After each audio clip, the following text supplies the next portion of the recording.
आप सभी का स्वागत है सेल पांडे अकेडमी में। तो चलिए शुरू करते हैं आज की अपनी क्लास। ये टॉपिक हमारा बहुत ही इम्पोर्टेंट होने वाला है क्योंकि ये बहुत यूजफुल टॉपिक है जो जीडी और रेलवे में आएगा। तो चलिए शुरू करते हैं बिना किसी देरी के। वीडियो शुरू करने से पहले हम लोग जानेंगे विटामिन क्या है। विटामिन एक कार्बनिक यौगिक का एक समूह है जो शरीर के सही कामकाज के लिए जरूरी होते हैं। विटामिन शरीर के कई कार्यों को संचालित करते हैं जैसे कि ऊर्जा उत्पादन, रक्त संचारण, हड्डियों की संरचना और न्यूरोलॉजिकल कार्यों का संचालन। विटामिन शरीर को स्वस्थ रखने और विकास के लिए बहुत जरूरी होते हैं। विटामिन की कमी होने पर स्वास्थ्य समस्याएं हो सकती हैं और जीवन पर जोखिम तक बढ़ सकता है। विटामिन भोजन से मिलते हैं। हमारे शरीर में विटामिन नहीं बनता या बहुत ही कम मात्रा में बनता है। विटामिन के कई प्रकार होते हैं जैसे कि vitamin A, vitamin C, vitamin D, vitamin E, vitamin K और विटामिन वी। विटामिन की कमी कुछ प्रमुख लक्षणों से होती है जैसे कि थकान, कमजोरी, चमकीले बाल, चमकती त्वचा, नाखूनों की कमजोरी, रक्त रिसाव में बढ़ोतरी और शरीर में दर्द। विटामिन दो प्रकार के होते हैं, फैट सॉल्यूबल और वाटर सॉल्यूबल। ये पहले हम लोग फैट सॉल्यूबल विटामिन जानेंगे। विटामिन के, विटामिन ई, विटामिन डी और विटामिन ए, इनको हम लोग शॉर्ट फॉर्म में याद कर सकते हैं कीड़ा, के ई डी ए। और वाटर सॉल्यूबल हमारे सिर्फ बी और सी है जिसको हम लोग बायोकेमिस्ट्री के नाम से भी याद रख सकते हैं। तो आइए अब हम लोग शुरू करते हैं अपने क्वेश्चन आंसर्स और धीरे धीरे इनके बारे में भी समझेंगे। तो हमारा पहला क्वेश्चन है, निम्नलिखित में से किसके उपापचय पराक्रम से अधिकतम ऊर्जा मिलती है? इसका सही आंसर होगा फैट। आइए हम लोग इसको जानते हैं कैसे। शरीर में उपापचय की प्रक्रिया में वसा से सबसे ज्यादा ऊर्जा मिलती है। वसा में कैलोरी का मान ज्यादा होता है। 1 ग्राम वसा से 9 कैलोरी मिलती है। वहीं कार्बोहाइड्रेट और प्रोटीन में हर 1 ग्राम में 4 कैलोरी मिलती हैं। हमारा अगला क्वेश्चन है, भोजन का मुख्य या प्रमुख घटक क्या है? इसका सही आंसर होगा कार्बोहाइड्रेट। आइए जानते हैं इसके बारे में। इनमें से कार्बोहाइड्रेट और वसा मुख्य रूप से शरीर को देते हैं, वहीं प्रोटीन और खनिज शरीर के विकास और रख रखाव के लिए जरूरी है। भोजन में मौजूद जल पोषक तत्व नहीं देता है लेकिन शरीर के लिए बहुत जरूरी होता है। भोजन के मुख्य पोषक तत्वों के बारे में जानते हैं, प्रोटीन, वसा, विटामिन तथा खनिज लवण। हमारा अगला क्वेश्चन है, निम्नलिखित में से किसकी उपस्थिति के कारण दूध में मिठास आती है? इसका सही आंसर होगा लैक्टोज। आइए जानते हैं कैसे। दूध में मिठास उसमें मौजूद लैक्टोज शर्करा की वजह से होती है। दूध में लैक्टोज शर्करा भी होता है जिससे दूध में प्राकृतिक मीठापन आता है। दूध में calcium, protein, vitamin B 12, phosphorus, iodine और पोटेशियम होता है। हमारा अगला क्वेश्चन है, किस विटामिन को सौंदर्य विटामिन कहा जाता है? इसका सही आंसर होगा विटामिन ई। आइए हम लोग इसके बारे में जानते हैं। विटामिन ई को सौंदर्य विटामिन कहा जाता है। यह त्वचा और बालों के लिए बहुत फायदेमंद होता है। विटामिन ई के बारे में हम लोग जरूरी बातें जानते हैं। विटामिन ई एक एंटीऑक्सीडेंट है जो त्वचा को मुक्त कणों से होने वाले नुकसान से बचाता है। यह त्वचा को सूरज की हानिकारक किरणों से बचाता है। यह त्वचा को नम रखता है और इसे इरिटेट होने से बचाता है। यह त्वचा को चमकदार और स्वस्थ बनाता है। यह झुर्रियों, काले धब्बों और सूखापन को कम करने में मदद करता है। यह बालों को मजबूत और स्वस्थ रखने में भी मदद करता है और यह बालों का झड़ना भी कम करता है। हमारा अगला क्वेश्चन है, निम्नलिखित में से यौगिकों के किस समूह का सहायक आहार कहा जाता है? इसका सही आंसर होगा विटामिन्स को। आइए हम लोग इसको डिटेल में जानते हैं। यौगिक आहार को सात्विक आहार माना जाता है। यह एक स्वस्थ आहार है जो तन और मन को दुरुस्त रखता है। यौगिक आहार में ताजे फल और सब्जियां शामिल होती हैं। वहीं मांस, अंडे, प्याज, लहसुन, तले हुए खाद्य पदार्थ और शराब से दूरी बनानी होती है। यौगिक आहार के कुछ और फायदे जानते हैं। यह व्यक्ति को शांत और तनाव मुक्त बनाता है। इसका शारीरिक और आध्यात्मिक ऊर्जा दोनों पर सकारात्मक प्रभाव पड़ता है। इससे मानसिक स्थिति में सुधार हो सकता है। हमारा अगला क्वेश्चन है, कौन सा विटामिन रुधिर का थक्का जमाने में सहायक होता है? आइए हम लोग पहले जानेंगे रुधिर का थक्का यानी कि ब्लड क्लॉटिंग क्या होती है। जब रक्त गाढ़ा होकर अर्ध ठोस द्रव्यमान बना लेता है, यह एक जटिल प्रक्रिया है जिसमें कई तरह की रक्त कोशिकाएं और प्रोटीन शामिल होती हैं। तो वापस आते हैं अपने क्वेश्चन पे। हमारा क्वेश्चन था, कौन सा विटामिन रुधिर का थक्का जमाने में सहायक होता है? तो इसका सही आंसर है विटामिन के। आइए इसको डिटेल में जानते हैं। रक्त का थक्का जमने में विटामिन के मदद करता है। यह एक घुलनशील विटामिन है। विटामिन के से रक्त रिसाव की समस्या हो सकती है। हमारा अगला क्वेश्चन है, स्कर्वी रोग किसकी कमी से होता है? इसका सही आंसर है विटामिन सी। आइए हम लोग इसको डिटेल में जानते हैं।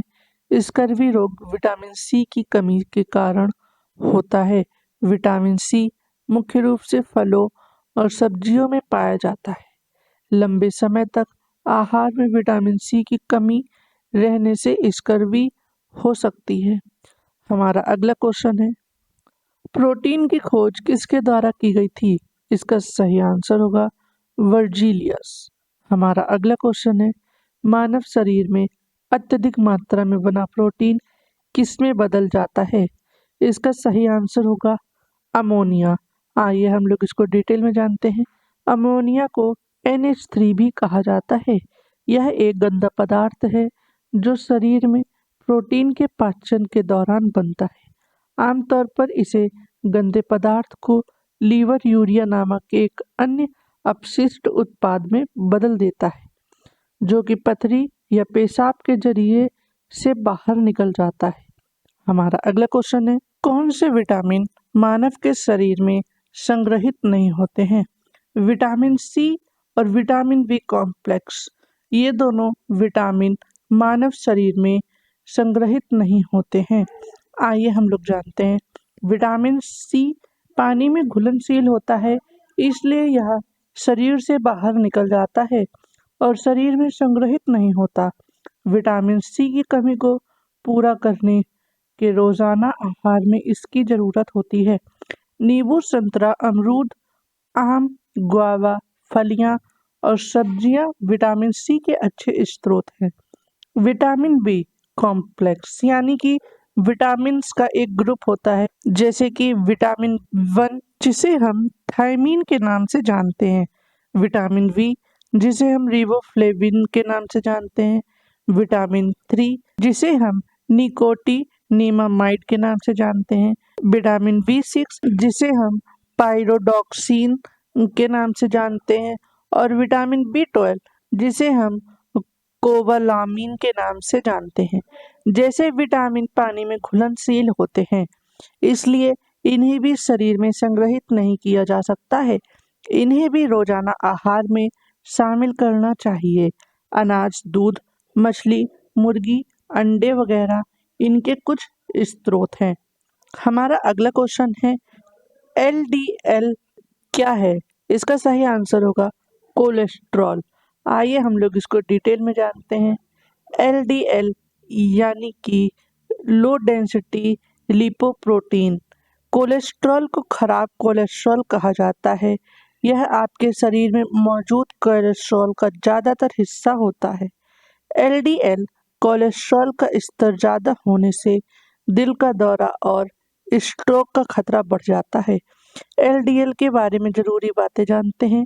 LDL कोलेस्ट्रॉल में कोलेस्ट्रॉल की मात्रा ज्यादा और प्रोटीन की मात्रा कम करता है। LDL कोलेस्ट्रॉल रक्त वाहिकाओं की दीवारों पर जमा हो सकता है और इन्हें बंद कर सकता है।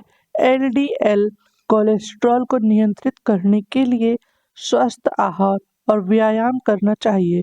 सोल्यूबल फाइबर के सेवन से एलडीएल कोलेस्ट्रॉल कम होता है। एलडीएल कोलेस्ट्रॉल का स्तर पता करने के लिए रक्त परीक्षण करना चाहिए। एलडीएल कोलेस्ट्रॉल के स्तर को कम करने से दिल के दौरे और स्ट्रोक के खतरे को कम किया जा सकता है। हमारा अगला क्वेश्चन है, एंजाइम्स के प्रोटीन युक्त भाग को क्या कहते हैं? इसका सही आंसर होगा एपो एंजाइम्स। आइए हम लोग इसको डिटेल में जानते हैं। एंजाइम्स के प्रोटीन के भाग को एपो एंजाइम्स कहते हैं। एंजाइम्स की संरचना में दो मुख्य भाग होते हैं। एपो एंजाइम्स, यह एंजाइम्स का प्रोटीन भाग होता है। यह उत्प्रेरक क्रिया के लिए जरूरी होता है। और इसके सहाकारक की बात करें तो यह एंजाइम का एक गैर प्रोटीन भाग होता है। कुछ एंजाइम्स और उत्प्रेरक क्रिया के लिए यह भी जरूरी होता है। हमारा अगला क्वेश्चन है, गाजर का रंग किसके कारण नारंगी होता है? इसका सही आंसर होगा कैरोटीन के कारण। आइए हम लोग इसको डिटेल में जानते हैं। गाजर का रंग नारंगी होने के कारण बीटा कैरोटीन है। बीटा कैरोटीन एक वर्णक है जो कई नारंगी और पीले फलों और सब्जियों और उनका रंग देता है। यह कैरोटीनॉइड नाम के पौधे के रजक वर्ग का हिस्सा है। गाजर के बारे में कुछ रोचक बातें जानते हैं। गाजर में दो तरह के एंटीऑक्सीडेंट होते हैं, कैरोटीनॉइड और एंथोसाइनिन। कैरोटीनॉइड गाजर को नारंगी और पीला रंग देते हैं, जबकि एंथोसाइनिन लाल और बैंगनी रंग देते हैं। मूल रूप से गाजर सफेद या बैंगनी रंग की होती थी। आज की नारंगी गाजर क्रॉस ब्रीडिंग का नतीजा है। पहली गाजर ईरान से आई थी और 17वीं शताब्दी में नीदरलैंड में लाई गई थी। नीदरलैंड में गाजर को तब तक क्रॉस किया गया जब तक कि उसका रंग नारंगी नहीं हो गया। हमारा अगला क्वेश्चन है, निम्नलिखित सब्जियों में सर्वाधिक विटामिन सी का किसमें पाया जाता है? इसका सही आंसर होगा मिर्ची में। हमारा अगला क्वेश्चन है, निम्नलिखित में से कौन से विटामिन आंत के जीवाणु द्वारा संश्लेषित होते हैं? इसका सही आंसर होगा विटामिन बी 12 और विटामिन के। आइए हम लोग इसको डिटेल में जानते हैं। आंत के जीवाणु कई विटामिनों का संश्लेषण करते हैं और इनमें से सिर्फ 4 महत्वपूर्ण हैं, विटामिन बी 12, विटामिन के, बायोटीन और थायमीन। आइए हम लोग इसको डिटेल में जानते हैं। विटामिन बी 12, यह विटामिन मानव शरीर के बृहदांत्र यानी कि कोलन में जीवाणुओं द्वारा निर्मित होते हैं। विटामिन के, यह विटामिन बड़ी आंत से बैक्टीरिया द्वारा संश्लेषित होते हैं। अनुमान लगाया गया है कि विटामिन के की दैनिक जरूरत का आधा हिस्सा आंत के बैक्टीरिया ही पूरा करता है। बायोटीन, यह विटामिन क्रियाशील आंतों में जीवाणु द्वारा संश्लेषित किया जाता है। थायमीन, फोलेट, राइबोफ्लाविन और पैंथेथोनिक एसिड के बारे में जानते हैं। विटामिन पानी में घुलनशील होते हैं और आहार में प्रचुर मात्रा में पाए जाते हैं, लेकिन इन्हें भी आंत के बैक्टीरिया संश्लेषित करते हैं। हमारा अगला क्वेश्चन है, सूर्य की किरणों से कौन सा विटामिन प्राप्त होता है? इसका सही आंसर होगा विटामिन डी। कौन सा विटामिन हमारे शरीर में सबसे अधिक तेजी से बनता है? इसका सही आंसर होगा विटामिन डी। हमारा अगला क्वेश्चन है, निम्नलिखित में किस भोज्य पदार्थ में सभी अनिवार्य एमिनो अम्ल उपस्थित होते हैं? इसका सही आंसर है सोयाबीन। हमारा अगला क्वेश्चन है, निम्नलिखित में से कौन सा यौगिक एक विटामिन नहीं है? इसका सही आंसर होगा थायरॉक्सिन, जो कि एक हार्मोन है। हमारा अगला क्वेश्चन है, निम्नलिखित में से कौन सा एक विटामिन ए का प्रचुरतम स्रोत है? इसका सही आंसर होगा आम। हमारा अगला क्वेश्चन है, एंजाइम्स मूलतः क्या है? इसका सही आंसर है प्रोटीन। हमारा अगला क्वेश्चन है, गोल्डन चावल में कौन सा विटामिन पाया जाता है? इसका सही आंसर होगा विटामिन ए। हमारा अगला क्वेश्चन है, किस विटामिन की कमी से पायरिनियस एमोनियो नामक रोग हो जाता है? इसका सही आंसर होगा विटामिन बी 12। हमारा अगला क्वेश्चन है, निम्नलिखित में कौन सा एक पायास या इमल्सन का उदाहरण नहीं है? इसका सही आंसर है दही। हमारा अगला क्वेश्चन है, किस विटामिन को हार्मोन कहा जाता है? इसका सही आंसर होगा विटामिन डी। इसी के साथ हमारी ये क्लास खत्म होती है। वीडियो को लाइक करें, शेयर करें और सब्सक्राइब करना बिल्कुल न भूलें। हम कल फिर मिलेंगे अपनी अगली क्लास में।